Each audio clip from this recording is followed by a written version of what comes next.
नमस्कार. माझ्या शाळेचे नाव श्रीमती सुमतीबाई विनायक देव माध्यमिक विद्यालय पेन. आज आम्ही इयत्ता 7वीचे विद्यार्थी जगाला भेडसावणाऱ्या एका जागतिक समस्येबद्दल चर्चा करणार आहोत. आजकाल मार्च-एप्रिल महिना सुरू झाला तोच मोठ्या मोठ्या शहरांमध्ये तसेच खेडेगावांमध्ये पाणी टंचाईची समस्या निर्माण होऊ लागते. दिवसेंदिवस पाणी टंचाईचा प्रश्न खूप गंभीर होत चालला आहे. जर यावर वेळेत काही उपाययोजना केल्या नाहीत तर येणाऱ्या काही वर्षांमध्ये पाणी टंचाईची समस्या खूप मोठे उग्र रूप धारण करू शकते. मग पाणी टंचाई म्हणजे नेमके काय?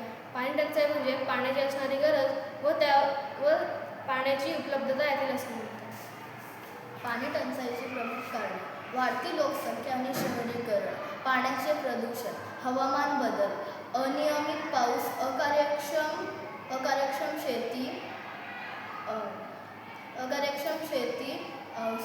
कारखान्यातले सांडपाणी नदीत सोडले जाते. ते पाणी पिण्यायोग्य नसते.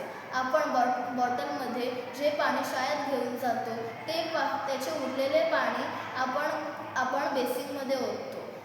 ते पिण्यायोग्य पाणी गटारात जाते व आपण असं थोडं पाण्याची वेस्टेज करून खूप पाण्याची वेस्टेज करतो.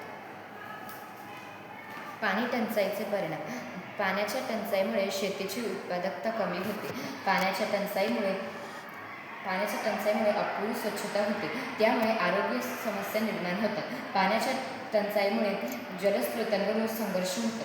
पाण्याच्या टंचाईमुळे वनस्पती, झाडे, झुडपे, वन्यजीव आणि वातावरणावर नकारात्मक प्रभाव पडतो. पाण्याच्या टंचाईमुळे निसर्गाचा समतोल बिघडतो व पाण्याच्या टंचाईमुळे शेतीत पीक येत नसल्याने अन्नधान्यांचे भाव वाढतात. तर आपण आता पाहिले की पाणी टंचाईचे परिणाम व त्यावरील कारणे. आपण यावर उपाय म्हणून कोणत्या गोष्टी करू शकतो त्या गोष्टी आपण जाणून घेऊया. पाणी टंचाईवर उपाय पुढीलप्रमाणे: सांडपाणी आणि औद्योगिक पाणी यावर प्रक्रिया करून त्याचा पुनर्वापर करणे.